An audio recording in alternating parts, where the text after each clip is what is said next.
They pushed him off the school rooftop, thinking they'd won. They had no idea Kim Min-ho was awake for every single second of the next 10 years, plotting his return in a silent, dark hospital room. Now, he's miraculously back on day 1. He sees the same blonde bully who ruined his life, laughing as he kicks another kid. Park Jin-ho thinks he's still the king of the school, and the corrupt teachers think their secrets are safe. They're wrong. Min-ho has spent a decade perfecting the art of destruction, and he's not just here to fight, he's here to systematically dismantle their lives. The hunt has officially begun. But first, let's talk about how it all started. Falling from the rooftop, Min-ho's mind scrambles, trying to understand how everything led to this moment. He was supposed to graduate soon, after surviving years of non-stop suffering and humiliation.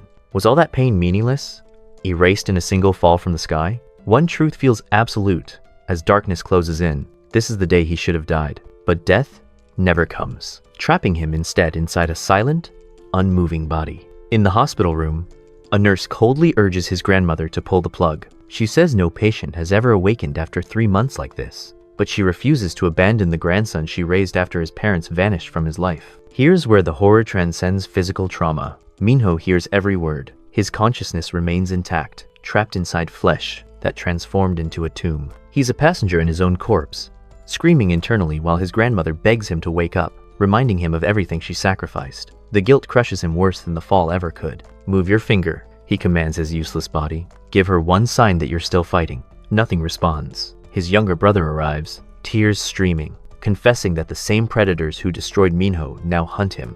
Worse, their grandmother works brutal double shifts just to prevent the hospital from unplugging the machines. Then his brother delivers words sharper than any blade. "Just die already and end everyone's suffering, or wake up and walk again." Min-ho can't even produce a single tear. He convinces himself this is temporary, a nightmare that will eventually release him. 3 years evaporate. His brother stops visiting. Grandma collapses from exhaustion and illness. The nurses start celebrating loudly now that the old woman isn't around to enforce quiet hours, their laughter echoing through his prison. That's when Min-ho realizes humanity is fundamentally garbage. However, his hatred doesn't fixate on callous medical staff. It crystallizes around the bullies and the pathetic teachers who enabled this outcome. For the next 7 years, his consciousness doesn't count sheep, it architects brutal revenge. If a miracle grants him mobility, he'll pulverize them into dust. Violent fantasies become his only companion.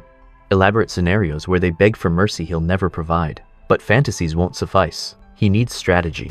Systematic destruction. Make them suffer 1,000 times worse than what they inflicted. A decade passes. Kim Min-ho remains motionless in that hospital bed, a strategic mind trapped in a paralyzed shell. Despite all his planning, execution remains impossible. In the suffocating darkness of that abandoned room, tears finally flow. Someone, anyone, deliver death and end this. Then consciousness shifts. A figure approaches through the void, himself, formally dressed, smiling with impossible warmth. Min-ho smiles back, and reality shatters. A school bell pierces through the darkness. Blackboard.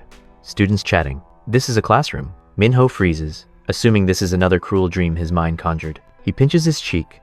Pain registers. Actual, physical pain. For 10 years, sensation didn't exist. He grabs a pen, and without hesitation, drives it into his thigh, repeatedly. Blood flows. Agony explodes through nerves that remember functioning. The miracle manifested. He's actually back. Nearby, chaos unfolds, exactly as memory dictates. A blonde student named Park Jin-ho unleashes kicks on a helpless victim while classmates watch like it's entertainment. Min-ho recognizes this scene with perfect clarity. The beginning of the chain reaction that led to 10 years is a vegetable. Jin-ho delivers another savage blow when Min-ho stands and commands him to stop. Jin-ho turns, amusement dancing across his face. He starts mocking Min-ho, suggesting he's delusional if he thinks he's different from the pathetic loser bleeding on the floor. Before he completes the sentence, Min-ho's fist crashes into his mouth, with the force of 10 years' worth of rage compressed into a single strike. Kim Min-ho is back to the first day, back to the exact moment he fantasized about returning to 10,000 times. And this time, the rulebook gets incinerated. Memory floods back, explaining how everything collapsed. Jin-ho used to play mobile games during class, then enslaved Lee Seon, the class's top academic performer, to grind his accounts. Seon became a gaming servant, his grades plummeting, as Jin-ho drained his lunch money for in-game purchases. One day, Seon reached his breaking point and told Jin-ho to play it himself. That's when violence replaced manipulation. Min-ho remembered his chubby friend pointing out the injustice. He couldn't just spectate. Friends warned him, but fear didn't register. After all, how dangerous could teenage punks actually be? Turns out, lethally dangerous when they hunt in coordinated packs. From that day forward, Jinho's gang harassed him relentlessly. Not simple violence, but orchestrated group beatings day after day. No recovery time permitted. They beat him until his mind went numb, and his entire existence became suffering. The teachers witnessed everything, and chose complicity through silence. Back in the present, the entire class stands frozen, processing Minho's fist connecting with Jinho's face. Jinho remains stunned for approximately 2 seconds before rage detonates. Immediately, Minho seizes his hair and drives his face into the desk. Blood sprays across wood. Everyone gasps, confused why the class president suddenly transformed into a weapon. But Minho doesn't stop.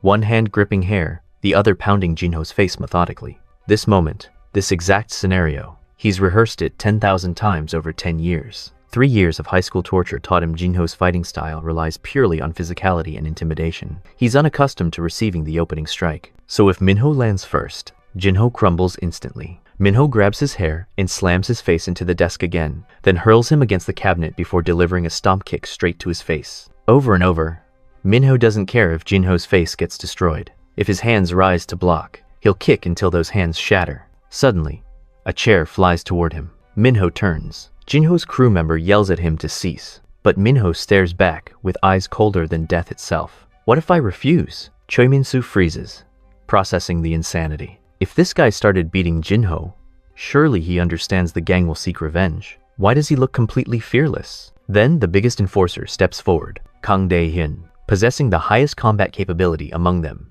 the true muscle. But students outside shout that a teacher approaches. The two lock eyes. Dae-hyun leaves a threatening message. They'll return after class. Better wait if he's got courage. The irony cuts deep. Minho's been waiting 10 years for this confrontation. He's got courage to spare and then some. During class, Jinho plants his destroyed face on the desk, internally swearing he'll turn Minho into pulp. Minsu and Dae-hyun's class also discusses Minho's transformation. What possessed him today? Acting like he's got nothing to lose, like there's no retreat available. Regardless, after class concludes, they'll handle Minho. Dae-hyun particularly burns with bloodlust. No one in this school has ever looked at him with those eyes before. Class ends.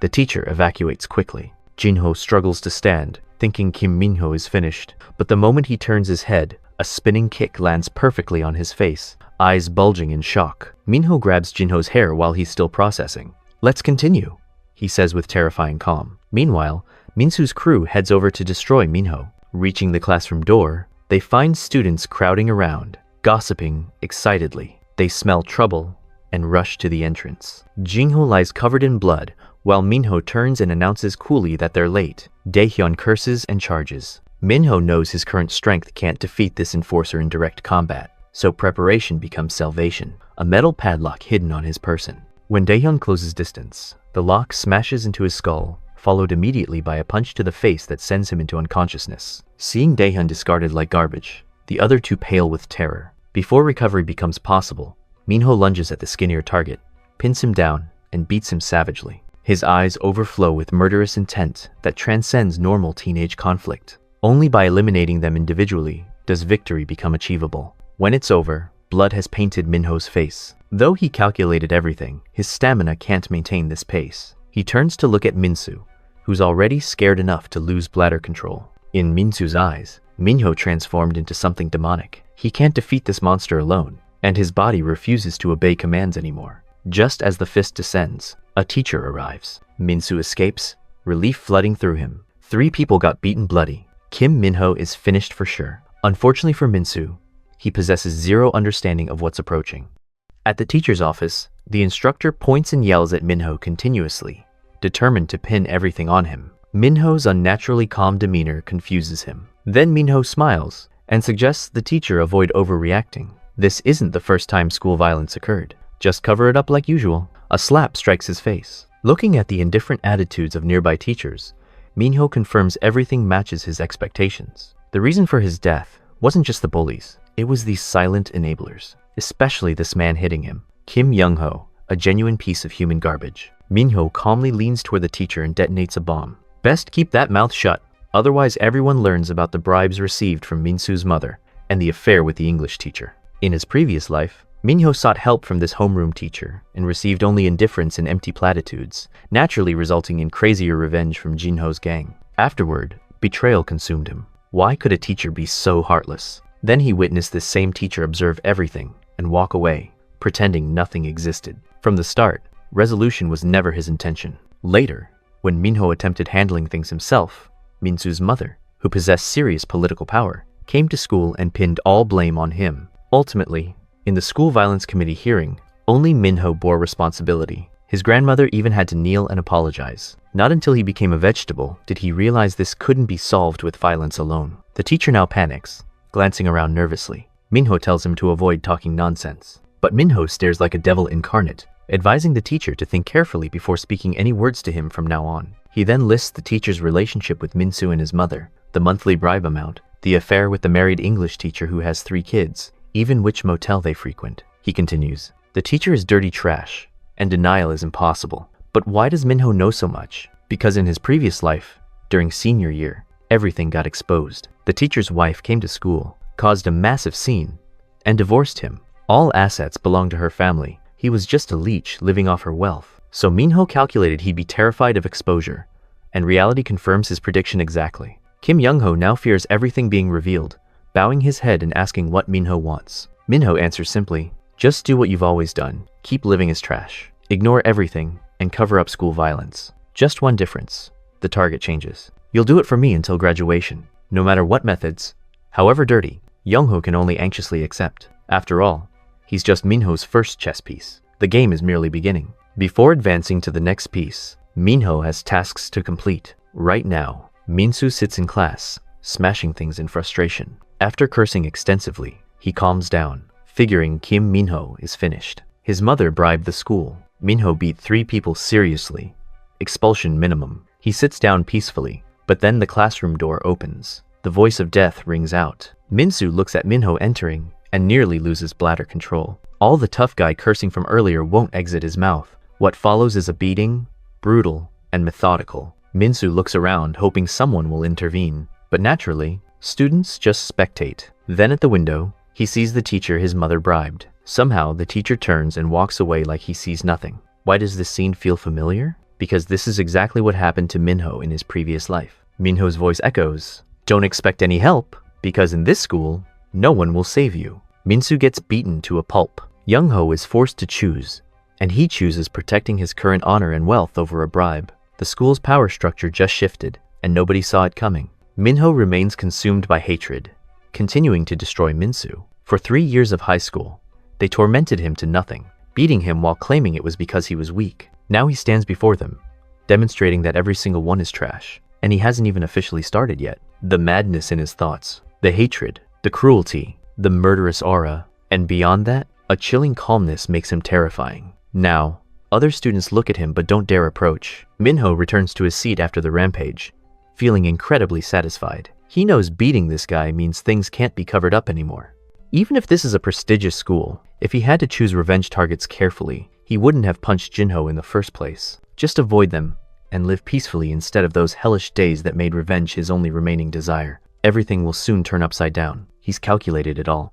At the emergency teacher meeting, everyone condemns Minho's actions. The old principal desperately tries to pin all blame on him, needing to please powerful people like Minsu's parents to elevate the school to prestigious academy status. The English teacher having an affair with that trash Young-ho also speaks up, supporting this position. The teacher beside her keeps nervously tapping, trying to stop her. She turns back with confused expression, but naturally they only exchange glances. Minho sits there smiling like nothing's happening. Young-ho finally must stand up and defend him, explaining school violence has been ongoing, all originating from Minsu's gang. He warned them many times. Minho only stood up to protect his classmate and self-defend. However, even so, arguments erupt. Temporarily, Minho will be suspended for 1 week. During that time, the school will convene a disciplinary committee for judgment. At judgment time, he must bring a guardian. The principal issues this order knowing Minho is an orphan only raised by his grandmother. No real support. Minho knows these parasites too well. He only smiles and stands up gently, acknowledging understanding before leaving. Young-ho runs after him, speaking flatteringly, asking if he performed well. Minho laughs inwardly. This trash is truly pathetic. From the start, he was the type to follow whoever's winning, throwing away a teacher's honor. Minho naturally knows he did his best but doesn't care. He still tells him from now until graduation to work carefully. He genuinely wants to destroy this guy's life, but now's not the time. He can't let anger cloud reason. Kim Minho returns to class, grabs his bag, and leaves under everyone's gaze. The next week before judgment, That's when he must execute the next part of his plan. Afternoon sunlight falls across the city. Minho walks the old street he hasn't traveled in years. This shabby house where grandmother and 2 grandsons live since childhood. He found this place depressing before, but after everything, now he cherishes it because there's still a place to return to. Minho enters and calls for grandmother. Looking around, she's absent. He remembers she's probably still at work, sacrificing everything for this family. But now's not the time for sentimentality. He's been granted a miracle and won't waste it. He must execute his revenge plan, seize power, and bring his family to a better place to live. To accomplish his plan, Minho needs 3 conditions. First, personal strength. To defeat the school violence gang and future obstacles, he needs power to face them without backing down. Second, influence. The mysterious force behind everything he wants to topple is currently recruiting. Minsu's gang is just the beginning. He also needs people with the same goal. After all, he's just a high school student. No matter the plan, he can't execute it alone. Third, and most important, backing. He needs solid support to carry out his plan without anything stopping him. At the police station, a man yells about his identity, specifically demanding whether they know who he is, what family he's from, whether they're actually police or just idiots who think they're safe provoking him. This man, 35 years old and single, is the eldest son of Song Construction Group. His name is Song Tae-sung. The police stay quiet, naturally knowing who he is. This is an extremely dangerous person in the city. Handling this wrong means their careers end because he's currently in the succession battle for the conglomerate ruling the city. Song Tae-sung is furious about the situation, knowing it'll cost him points in the power struggle. He only has a high school diploma, while his younger brother graduated from a prestigious university and married into a famous family 3 years ago, making his position extremely precarious. If he gets involved in another legal violation, forget the succession race. The police press assault charges. He explained he was provoked and hit first, but there's no evidence. The others outnumber him with matching testimonies, no surveillance cameras around. Song Tae-sung is frustrated about his credibility when he notices some kid sitting over there staring at him. Minho sits far away, face displaying innocent curiosity. He announces he came to testify for that person. The officer sweats looking at the screen. Then Minho, still innocent like a regular high school student, presents video of Song Tae-sung's fight. He thought a minor's testimony wouldn't be very effective, and there were no surveillance cameras.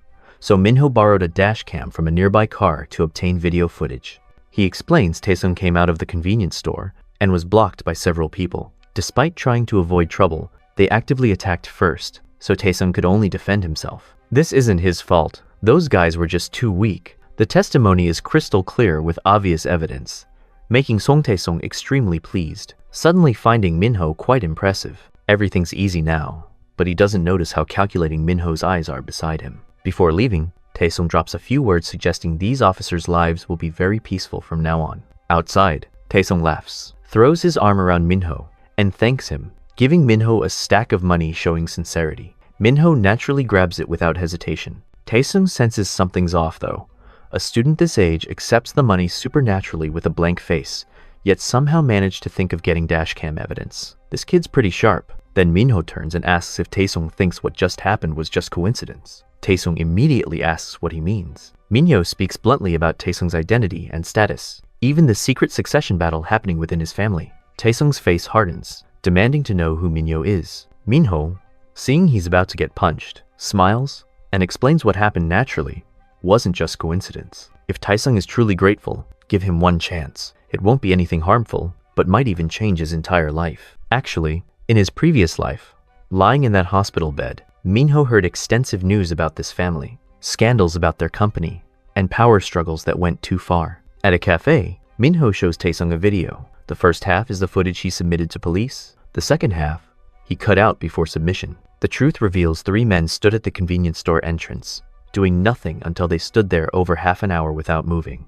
as if waiting for someone. Then, right when Tae-sung emerged, they provoked him. Despite him being patient, they cursed and got physical. Finally, Tae-sung got mad and beat them up, but they seemed like they were offering their faces to be hit. Put it all together with recent events, everything's clearly arranged to bring him down. And the person who orchestrated it is definitely none other than his younger brother, Song Jae-won. Tae-sung stares at the screen, his expression darkening as the implications sink in. This high school kid just handed him ammunition in a war he didn't even realize was escalating. Tae-sung had suspected his brother for a while, desperately clinging to denial, refusing to accept that the brother he raised so carefully would pull such venomous moves to destroy him. But Minho knew the truth from living through it once before. During his high school years in the previous timeline, the Song conglomerate had already risen to power, initially just regional, but through calculated investments, gradually achieved ruling status among conglomerates. Then, disaster struck. All the dirty business of the younger brother Jaewon harming his older brother got exposed to the public.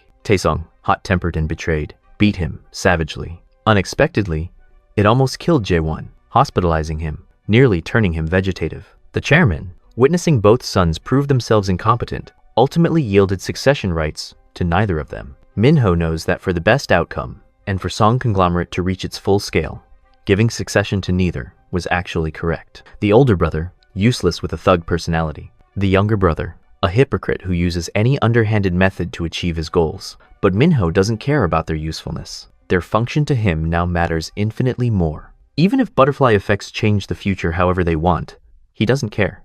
Back to the conversation. Minho announces he can help Taesung secure succession rights. Taesung laughs dismissively, pointing out that Minho is just a high school student. But Minho calmly counters with a devastating question. There's definitely someone helping Taesung in this race, correct? But doesn't Taesung see that person only pours sweet nothings in his ear while a high school student like Minho can analyze everything clear as day? Because those beside Taesung are all Jaewon's people already, infiltrators pretending to be allies. Minho continues, explaining Taesung doesn't need to believe him. Just give one chance, a chance to build trust between them. Taesung steps outside to smoke and calm his nerves. But internally, he's absolutely furious. His brother should have been more subtle about this betrayal, and this high school kid spoke with terrifying accuracy. Compared to his brother's intellect and status, Taesung recognizes he is nothing now.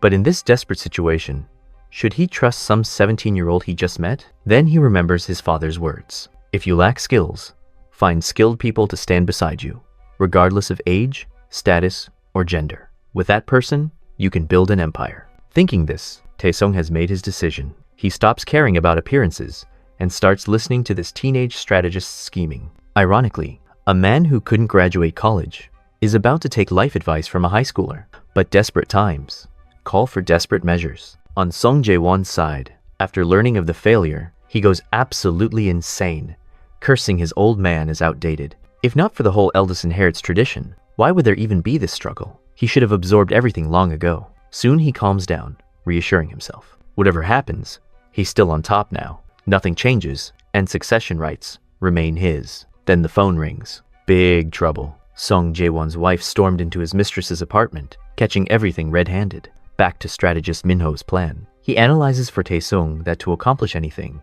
you must grasp the actual situation first. Even Taesung knows his brother deserves succession more on paper. Minho breaks it down methodically. Jae-won graduated business administration from a prestigious university, returned to marry into a high-status family, then joined the company, revealing talent, winning over subordinates, and creating an impenetrable power base. Nothing's coincidental. From the start, Jae-won planned to secure the succession position with military precision, and Taesung, nothing but the eldest son label, while encountering endless, troublesome complications, making his private life absolute garbage. Want to compare? There's no comparison whatsoever. Even recognizing this disparity, catching up is hopeless through conventional means. The only thing giving Taesung a fighting chance is that the chairman likes him. The old man wants him to improve, and succession rights traditionally go to the eldest. That's his singular advantage. In this case, if Taesung can't catch up to Jae-won, the solution becomes beautifully simple. Drag him down to the same level. And when both are equal,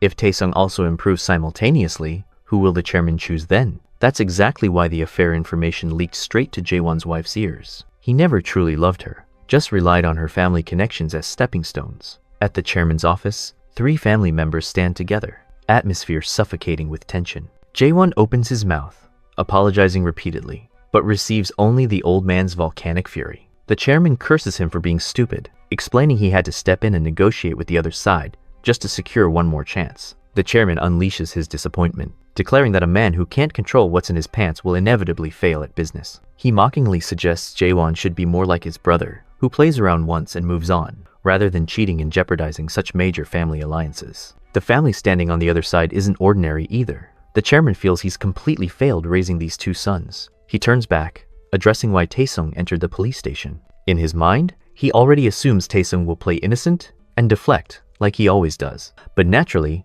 Genius Minho already predicted everything. Whatever happens with the two sons, the chairman actually already knows, watching from above, letting them fight each other to test their capabilities. So exposing the younger brother openly won't help at all. What Taesung needs to do is prove he's changed. Following Minho's plan exactly, Taesung sincerely apologizes to his father, acknowledging that regardless of the reasons behind it, what happened created bad influence for the company. From now on, he'll try not to let such things happen again. To Taesung's absolute shock, the chairman suddenly softens his voice. He mentions he heard about the incident those guys provoked first, and Taesung tried his best to avoid fighting. He even pats Taesung's shoulder and praises him for doing well, controlling himself and solving his own problems. Outside the chairman's office, Jaewon is bitter but powerless. He has to leave in humiliated silence. Taesung is trembling with joy, overwhelmed. His father is extremely strict. Yet today, for the first time ever, he patted his shoulder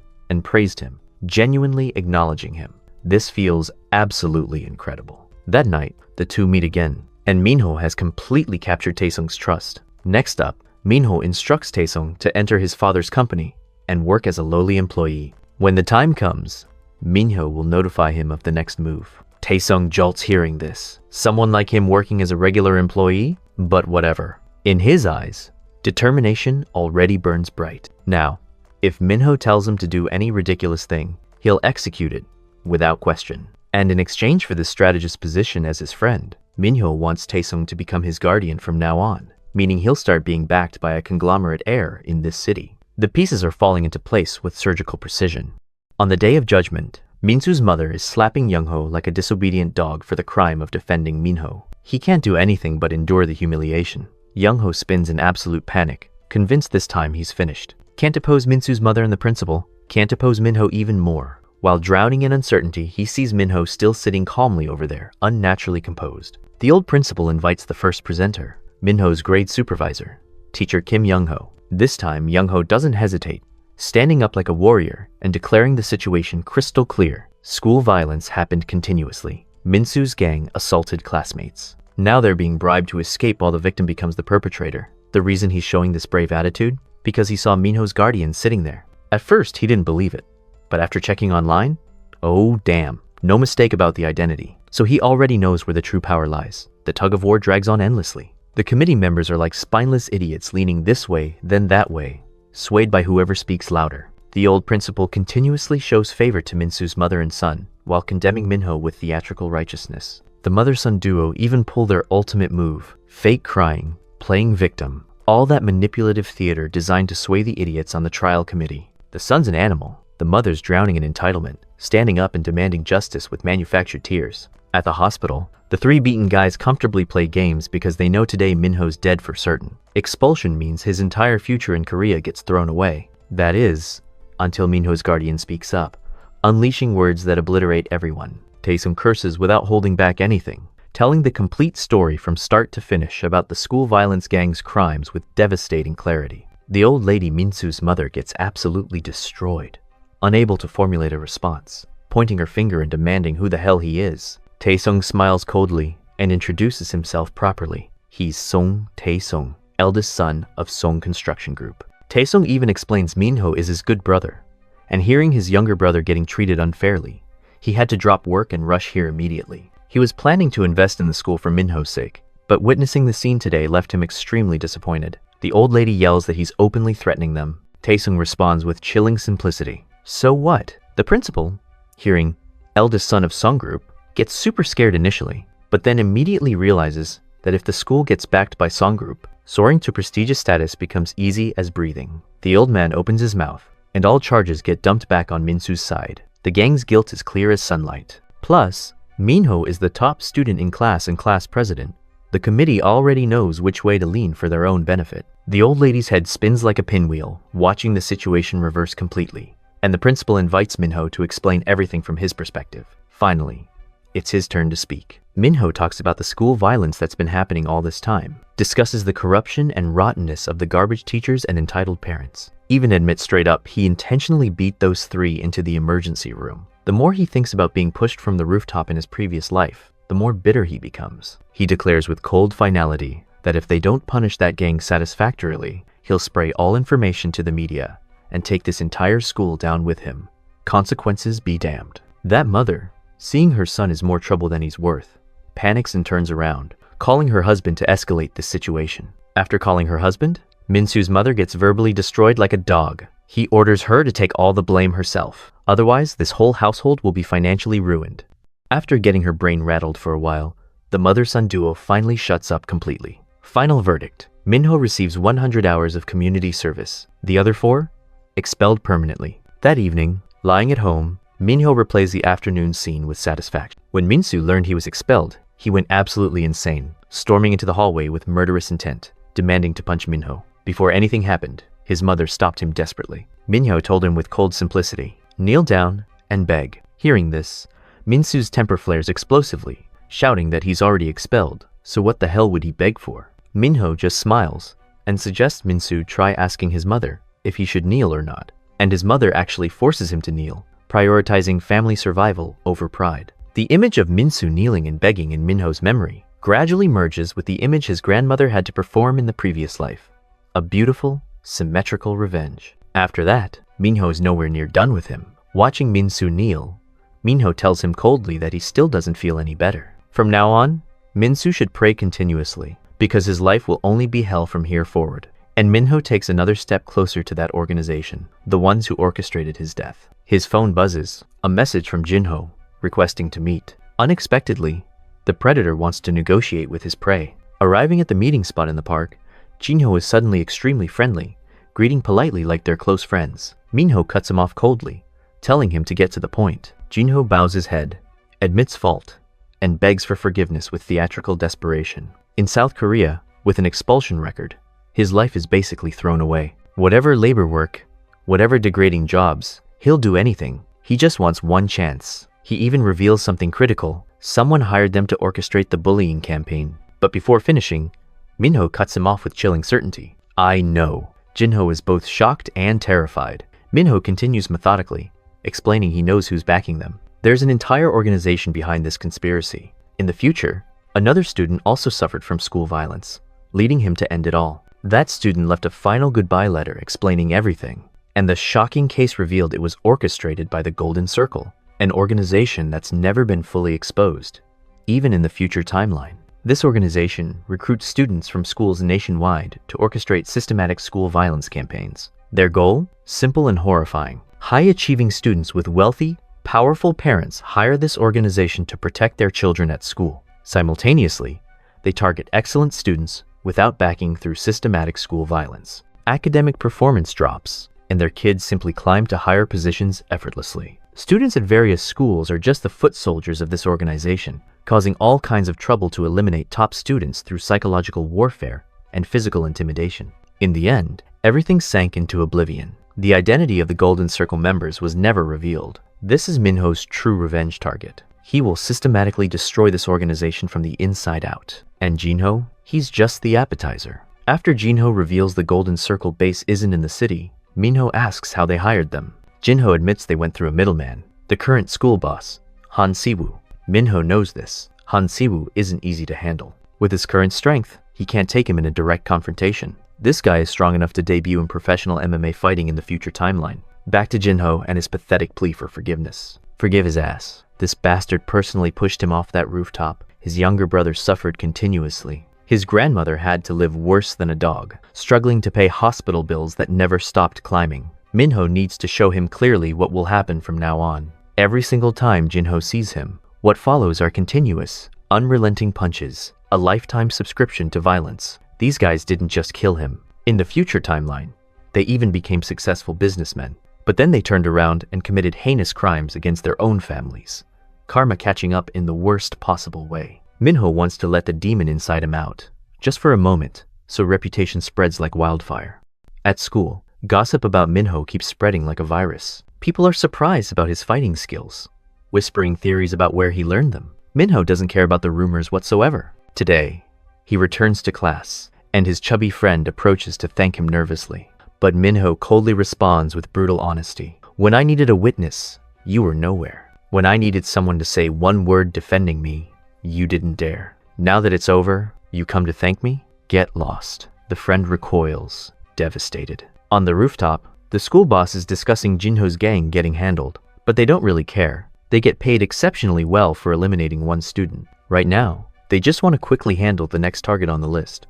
For Minho, academics are equally important as physical strength. Since middle school, he maintained excellent grades. That's precisely why he became the Golden Circle's target in the first place. He knows someone in this school has already aimed at him with predatory intent, but for them to make a move, he must excel academically first. The trap is being set carefully, and Minho's walking right into it intentionally, fully aware of the danger. After school, Minho heads to a training facility belonging to Park Gunwoo, Korea's first MMA fighter to become championship-level world champion. Only now, he's just a remnant of the past, running a tiny gym nobody respects anymore. Inside, everything matches Minho's memories. A welcoming voice rings out, asking if he came to register. Looking at the missing puzzle piece of his plan, Minho smiles and announces his intention. I want to become good at fighting. Back on the rooftop earlier, two guys had approached a first-year giant named Baek Sung-ho. They saw this kid's physique was absolutely insane, wanting to recruit him as a subordinate. His first assignment? Beat Minho into permanent disability. At Park Gunwoo's gym, the coach lectures Minho about all the benefits of training and his teaching quality with practiced enthusiasm. After a while, he finally smiles and asks what motivated Minho to train like this. Minho immediately puts on a fake, passionate expression, claiming he wants to learn how to fight, become strong enough to trample any school bully. Gunwoo stays silent for several uncomfortable seconds before speaking with moral authority. He explains that if Minho trains just to hit someone, he can't teach him with good conscience. Then he tries persuading him that training a bit of fitness and physique means no one will dare bully him naturally. Minho sinks into thoughts about this man, understanding the hidden context. There's a reason the champion has to survive with a tiny gym here. Performance-enhancing drugs destroyed him in the professional league. He was accused of using banned substances and didn't deny it, accepting full responsibility. That incident dragged him to the bottom of society with devastating speed. But that's not what Minho cares about. What catches his attention is that this man trained a third-rate fighter into a top Korean competitor.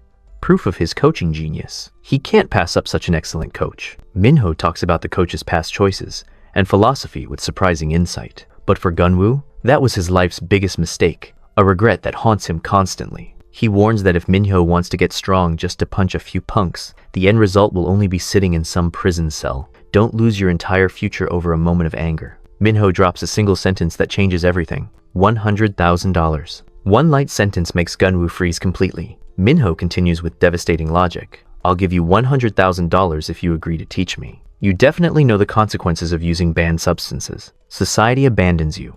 Career destroyed, but you still chose to do it. In the end, that was your choice. He pauses, then delivers the killing blow. I'm the same now. I'm mentally prepared for everything. Maybe I'll fight somewhere. Maybe become disabled or imprisoned, losing my entire life. But this is my choice because I'm extremely desperate. I need you. Gunwoo looks at Minho in absolute shock, witnessing the crazy eyes and determination of this student that burns like fire. He responds that he already made a mistake, but won't let Minho walk the same destructive path. He'll help by teaching him, but with one condition first. Get in the ring. If Minho can last one round, Gunwoo will accept this arrangement. 3 minutes. That's all Minho needs to prove his will is genuine. That night, Minho brings his wrecked body home, like the ruins of his delusional dreams, every muscle screaming in agony. Gunwoo sits alone drinking heavily, feeling like a terrible person, texting to decline someone's request to return to fighting for money. Back to the afternoon battle. Gunwoo kept advising the kid to give up with genuine concern. He's met many people coming here, students wanting to become strong, to not be bullied anymore. But when they get in the ring, all that willpower and determination prove worthless against real violence. Only one round, 3 minutes. If Minho can prove that willpower through 3 minutes of hell, Gunwoo promises to train him into the strongest warrior. Both enter fighting stance, ready to begin the test. Gunwoo sees Minho's posture full of openings, amateur mistakes everywhere. He throws a straight punch toward Minho. Minho raises his hands to block defensively. The fist pierces through like a missile, flying straight into his face with devastating impact. One hit already pushes him staggering backward, collapsing motionless for a moment. Seeing Minho sitting dazed on the ground, Gunwoo commands simply, "Stand up." Only 10 seconds have passed. Minho stands, hands raised defensively again, refusing to quit. Gunwoo advances with lightning speed, unleashing continuous punches at him like a machine gun. Minho can clearly feel the terrifying speed and power behind each strike. This is a completely different level. Suddenly, the punches stop. A low kick chops straight into his knee and thigh, causing excruciating pain that radiates through his entire leg. His body can't control itself, and buckles involuntarily. Seeing Minho trembling, Gunwoo says again with finality, "It's not too late to stop. Screw that." Compared to the hell and madness Minho experienced lying paralyzed for 10 years, this is absolutely nothing. Minho struggles to stand up again with pure willpower. 2 minutes 30 seconds left. A cross, a hook, an uppercut. Powerful blows rain down relentlessly, making Minho realize he'll soon break completely. He needs to counter somehow. Minho times a left hook with amateur precision, but he's too inexperienced. Gunwoo easily dodges from his crouched position, then uppercuts straight to the chin with professional accuracy, making Minho's eyes roll back as he gets knocked flat on the mat. That's it, Gunwoo thinks. Though he held back significantly, the kid lasted quite well considering. He immediately feels disgusted with himself for making excuses. The kid was secondary. Mainly was that $100,000 tempting him. He doesn't want to throw away his dignity for money. Minho's voice rings out weakly. Not done yet. Gunwoo turns back in surprise, seeing Minho's eyes growing increasingly crazed with each passing second. This kid's serious, not acting, not pretending for sympathy. He must end this before the kid goes past his limits and actually suffers brain damage. Gunwoo announces he's lost patience. From now on, no mercy whatsoever. A devastating hook to the ribs makes Minho see white with pure pain. He trembles, crawling on the mat like a wounded animal. Gunwoo delivers the ultimatum. 1 minute, 30 seconds left. If you don't stand in 15 seconds, I'm calling it. Minho trembles, desperately wanting to stand, but his body won't listen to commands. He staggers and collapses sideways pathetically. That was an incredibly heavy blow, not something you can stand from just by wanting it. Minho internally screams like a madman, "Get up now before everything gets worse," while simultaneously using the legendary anime protagonist flashback technique. For 10 years in a coma, he waited for this day. He hoped for a miracle, hoped someone could kill him, hoped everything could end mercifully. And above all, he kept screaming in desperation, "Stand up!" But he never could before. In Gunwoo's absolute shock, Minho's will is roaring like a beast awakening. He doesn't care if he becomes a demon. Until he tears apart those bastards completely, he can't lose here. Gunwoo breaks into cold sweat, recognizing the impossibility unfolding before him. That last hook would drop even professional fighters instantly. What the hell is this kid made of? If someone like this gets strong enough to fight without restraint, his life will genuinely be destroyed by his own hands. He understands the kid's desperation completely, but he won't let him live a life full of regret like himself. Gunwoo wants to end it all here, definitively. He's already turned serious mode on, abandoning all restraint. But Minho also activated Berserk mode. Even if he gets destroyed here today, he'll endure to the absolute end. And so it continues. Minho getting systematically destroyed until only 12 seconds remain. Minho still stands trembling on the mat, blood dripping from his nose and mouth like a warrior refusing death. This crazy bastard, Gunwoo thinks. He charges in, delivering a shot straight to the stomach with finishing intent. The kid's body finally gives out, and he leans against the cage, eyes closing in defeat. Gunwoo rushes in to deliver a merciless finishing blow to the face, but suddenly the bell rings with perfect timing. It seems plot armor is the strongest martial art of all. Time is up. Gunwoo curses his luck, but admits grudgingly that the kid can take a hit better than most professionals. He grumbles that the hospital is closed, so Minho should get checked out tomorrow, and strictly warns him not to tell his soul who did this to him. He turns away, promising to send over his account number for the payment. The battle ends with a victory for the young man, who apparently treats physical trauma as a hobby and psychological torture. Back in reality, it's revealed that Gunwoo rejected a shady offer from an organization that wanted him to relapse on drugs and fight for their profit. He desperately needs cash to survive, and if not for Minho's timing, he might have sold his soul already. At home, Minho spins a tall tale to his grandmother, claiming he got into a minor scuffle at school.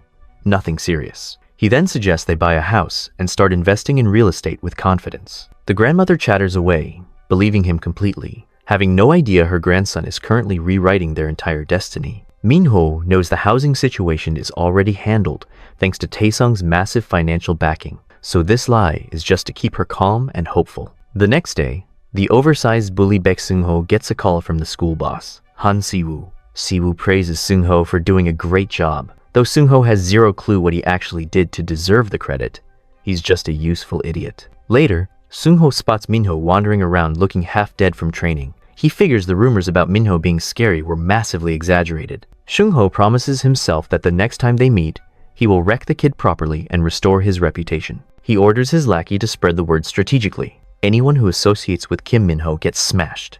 without exception.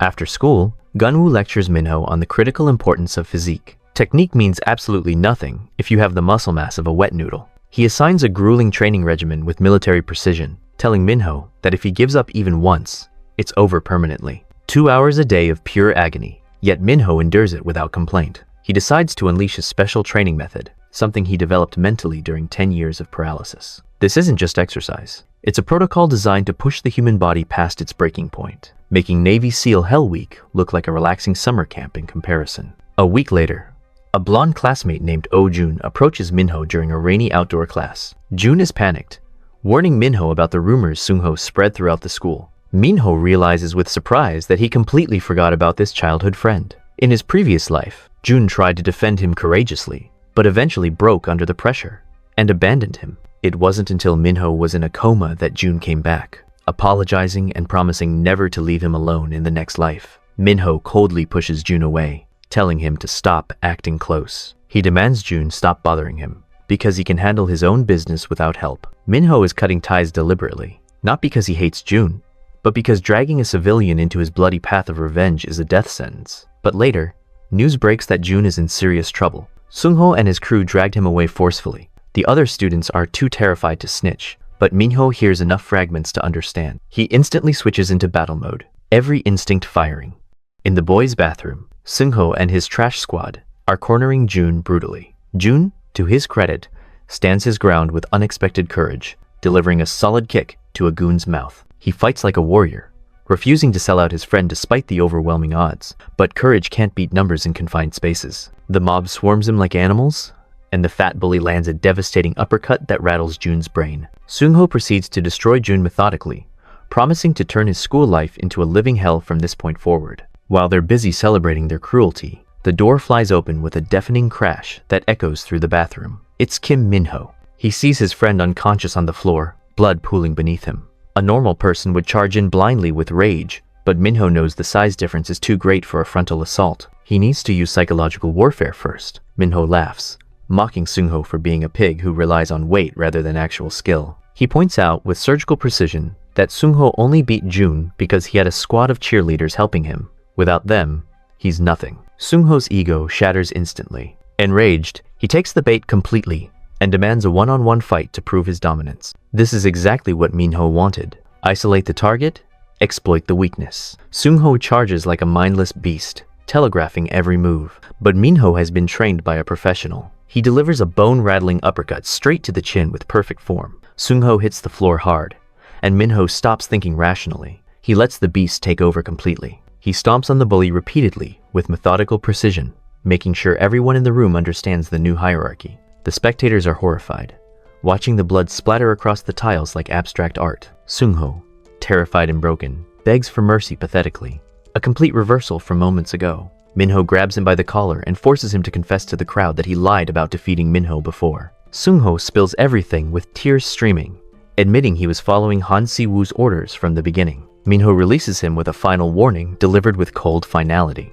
If they touch Jun again, he will chase them to the ends of the earth and end their lives permanently. The message is received loud and clear. The predator has marked his territory, and everyone knows it now. In the infirmary, Minho observes Jun with clinical detachment, stating he should have mirrored everyone else's cowardice. If Jun wishes to avoid experiencing something like this again, he needs to stay far away. Jun stops him with desperate urgency, explaining that before losing consciousness, he witnessed Minho coming to his rescue. In a fundamental way, they're identical. Minho came to save him just like Jun would have done. How could he possibly ignore such a friend? He doesn't understand what Minho's business involves, but the facts remain unchanged. They're friends, and even if he has to endure something like this repeatedly, that won't change his loyalty. Minho responds with brutal honesty. It wasn't coincidence that he fought Jinho's gang. He was the one who initiated the violence in the first place, because they deserved annihilation. And this is merely the beginning. He plans to tear anybody involved into pieces, even if he has to sell his soul to accomplish it. Jun tries to interject, but Minho interrupts with chilling finality, explaining he went through something terrible beyond words, and he's looking for revenge exclusively. So if Jun stays near him, more incidents like this will happen with exponentially worse opponents. Minho acknowledges he thinks of Jun as a friend, but that's the extent of it. He's not the same friendly Minho from the past anymore. From now on, Jun shouldn't get involved. He'll never be able to handle what's coming. Jun clenches his teeth in frustration, while Minho looks down with a dim expression, thanking him for everything before walking away. Outside the infirmary, the separation feels final and devastating. In his class, Han Siwoo admires the stacks of cash he's accumulating from Golden Circle jobs with greedy satisfaction. To think so much money flows in just for bullying some kids, this is a goldmine. He needs to request more commissions in the future, and if he cultivates the right connections, he might be able to survive as a Golden Circle broker even after graduation, building an empire on suffering. His scheming gets cut short as Minho opens the door, asking if he's the one named Siwoo. Siwoo confirms this, and Minho wastes zero time attacking, launching a kick that Siwoo barely manages to block. Siwoo tries asking what this is about, but Minho doesn't allow conversation, continuing the onslaught of attacks with mechanical precision. Siwoo notes internally that Minho must have learned to fight from somewhere competent, but he isn't overwhelmingly powerful, and his patterns seem predictable enough. But it doesn't appear so, as Minho suddenly swerves with deceptive footwork and lands a wrenching gut punch that steals Siwoo's breath. He also reveals his identity with cold satisfaction. He's the one Siwoo was hunting all this time. Siwoo tries to speak once again, but Minho doesn't care for words or negotiations. He grabs a chair and bashes Siwoo in the head with it brutally. This surprises Siwoo, who realizes he must give it his all in this fight, or suffer permanent damage. Minho throws the chair aside and goes for a punch, but Siwoo catches it with professional reflexes, allowing him to transition to the offensive. Minho tries to block, but Siwoo knows advanced tricks too, and fakes the attack with masterful deception. Minho notes internally that compared to Park Gunwoo, Siwoo is nothing overwhelming. He also knew from the beginning he couldn't beat Siwoo in a fair fight. This was a battle just to prove himself. He never planned on winning cleanly, so he has to risk everything on this singular chance.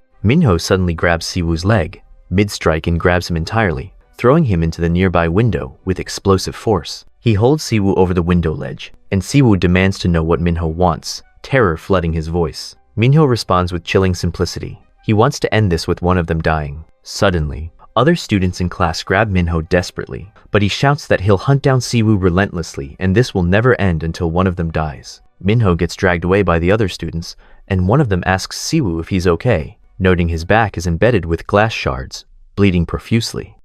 30 minutes later, a message echoes over the speakers announcing that students whose names will be called must present themselves to the principal's office immediately. Kim Young-ho arrives at the scene, and seeing the catastrophic amount of blood left behind by Siwoo, he wonders desperately what he can possibly say to the principal to save Minho. But much to his absolute surprise, the principal orders him to ignore it completely. The principal explains he heard that in the song construction company's succession race, the eldest son Taesung has suddenly risen dramatically in popularity and influence. When Taesung decided to sponsor the school, he offered to cover a significant portion of the operating expenses, and if he became chairman, he promised to greatly increase the amount with exponential generosity. The principal notes that sponsorships are strategic transactions. People execute them only when the recipient possesses something they desire. So why would Taesung sponsor a school like theirs? For goodwill? Or perhaps reputation building? None of those shallow reasons. The answer lies in the request Taesung made. As long as Minho remains this school's student, no matter what he does, they must cover it up completely. So they should let this incident pass, and Young-ho should take care of it since he's already adept in this corrupt business.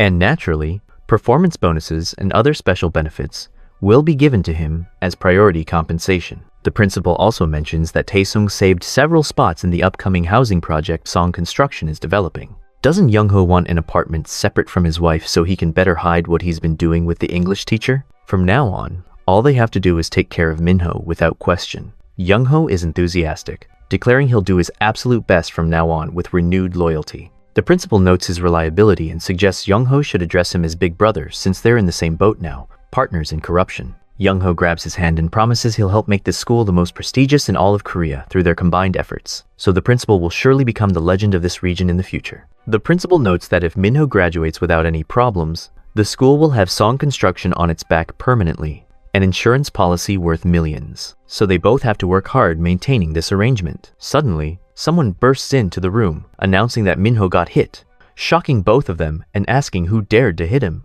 They begin interrogating Siwoo aggressively, who insists he's innocent. Minho was the one who initiated the fighting. The principal bashes him for assaulting a student who's 2 years younger with such brutality, and Young-ho continues the performance, saying they've been monitoring Siwoo closely as he's been beating others systematically every time he gets the chance. Siwoo, having had enough of this theatrical injustice, screams that he almost fell off the building and died, and there are also witnesses who saw everything. Young-ho crouches to his level with predatory menace and explains that witnesses always exist. The problem is determining who deserves belief. So they should walk outside, grab someone randomly, and ask them a simple question. An ordinary student or a criminal like Siwoo, who would be at fault? Siwoo curses in explosive anger, causing Youngho to grab him by the clothes violently, demanding he speak properly from now on and warning that if he doesn't admit to this crime, he'll be seriously punished beyond imagination. Siwoo looks at both of them with dawning horror. The adults in front of him were as rotten as himself, and he finally realized that messing with Minho was a catastrophic idea.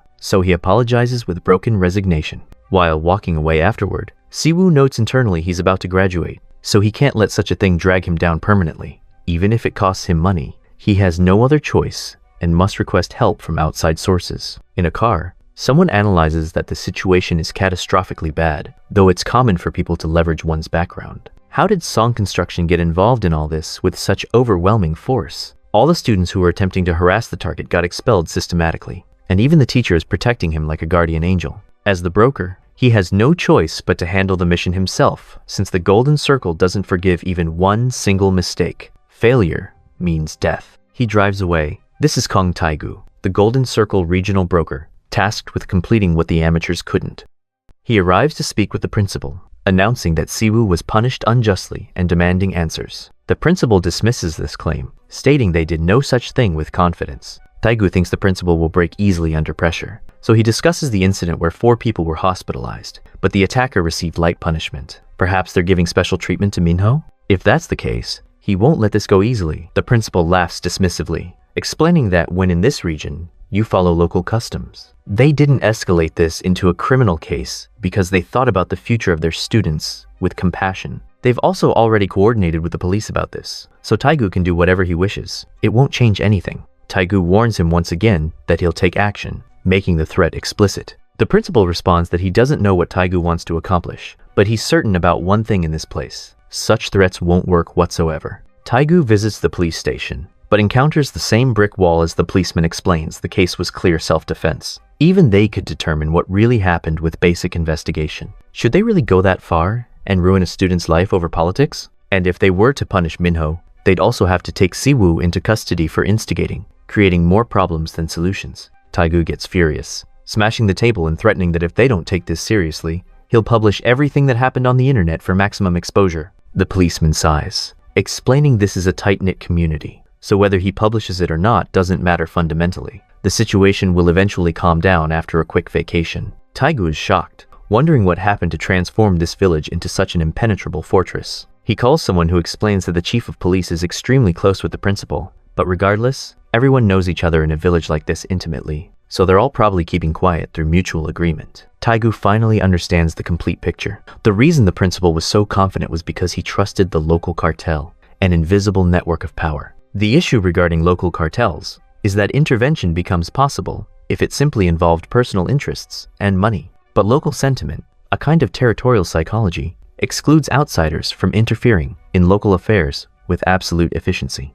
Taegu thinks this is probably why nobody accepts these rural jobs and everyone remains in Seoul where power structures are clearer. He cannot fail this assignment. The Golden Circle has never failed a single request so far. It's no exaggeration to say they owe their current reputation entirely to this perfect record. But even if he does fail, another broker will be dispatched to complete the request with extreme prejudice. And if that were to happen, his life will surely be ruined in an instant. The Golden Circle never spares failures. In times like these, Taegu needs to calm down and strategize how to find a way out of this maze. He calls Siwoo and explains he can't help him in this situation directly. He's just the mercenary, and messing with the Golden Circle is no joke for anyone. Taegu tells him that instead of fighting Minho physically, he should somehow bring down his grades by any means necessary. Sabotage, distraction, psychological warfare. He also warns Siwoo explicitly that if he were to fail, they wouldn't just punish Minho, but Siwoo as well, with brutal efficiency. This is the kind of merciless organization the Golden Circle operates as. Siwoo closes the call and wonders how academic sabotage can be accomplished, but he suddenly gets bashed in the head by Minho, who's been lurking behind him all this time like a predator. The next day, Siwoo hears what his classmates are discussing about him and Minho having a fight yesterday, which he apparently lost decisively with no injury to Minho whatsoever. We see what really happened through flashback. Siwoo tried to attack preemptively, but Minho warned him by explaining that the Golden Circle request must be more important than his life, causing Siwoo to freeze with fear. Minho notes he already knows the broker visited the principal, so the situation is crystal clear now. But Siwoo better think this through carefully. Minho's guardian is the eldest son of Song Construction, so he never planned for this to become a genuine problem. Minho adds with cold menace that if Siwoo messes with him, it won't end with just expulsion from school. He'll drag Siwoo to criminal court and get him convicted for his actions, no matter what it takes. And after Siwoo gets released from jail, people from Song Construction will be waiting for him patiently, and they will do absolutely anything in their capacity to ensure he can never accomplish anything in this region ever again. To live like a normal person, Siwoo would have to abandon his hometown entirely, but even that geographic distance might not stop Minho's reach. Siwoo is extremely terrified and asks what Minho wants from him. Perhaps justice or mercy? Minho responds with brutal simplicity. He only wants one thing: to systematically destroy the people who mess with him. He grabs Siwoo by the shirt and explains that if Siwoo wishes to live like a human here, he must endure what his victims endured, a taste of his own medicine. He begins to brutalize Siwoo methodically, and that's how Siwoo acquired his injuries, a masterclass in controlled violence. Siwoo thinks internally he can beat Minho with ease in a fair fight, but the problem is Taesong and his powerful group backing Minho. But if he were to abandon Minho and fail the mission, the Golden Circle would come after him with extreme prejudice. And if the rumors circulating are accurate, he would have wished for expulsion or conviction instead of messing with the Golden Circle's wrath. He slams his head against the table in frustration, realizing he doesn't have a genuine choice in this nightmare scenario. The only thing he can do is wait desperately and hope that Minho's grades somehow drop naturally, giving him an opening. Minho thinks internally that this threat is only temporary leverage, but after the exams conclude, things will transform completely. The moment he scores an overwhelming grade in the exams, everyone's emotions will explode catastrophically. Siwoo, who is desperately trying to survive the Golden Circle's demands, must succeed at any cost. And the requester, who won't be able to witness Minho's fall, will lose their composure entirely. The moment that happens, Minho will have achieved his strategic goal perfectly. Minho trembles slightly with anticipation, thinking that if he can obtain what he desires, nothing else matters whatsoever. Whether he uses the principal as a puppet or acts evil and cowardly with zero honor, it doesn't matter at all. Looking at the situation now, everything is exactly as he meticulously planned. Now, nobody can touch him for the remainder of his school life with impunity. This is a barrier constructed purely with malevolence that gives Minho a profound sense of relief, a fortress built on corruption. Later, he arrives at the gym to train, and it seems Minho possesses some hidden talent that's emerging rapidly. Even his coach, Park Gunwoo, commends him for it with genuine surprise. If it wasn't about the money initially, he would have suggested Minho try his luck at going professional. Minho finishes his session and gets ready to leave exhausted. But that's when Jun enters the gym, announcing he has a consultation scheduled today with nervous energy.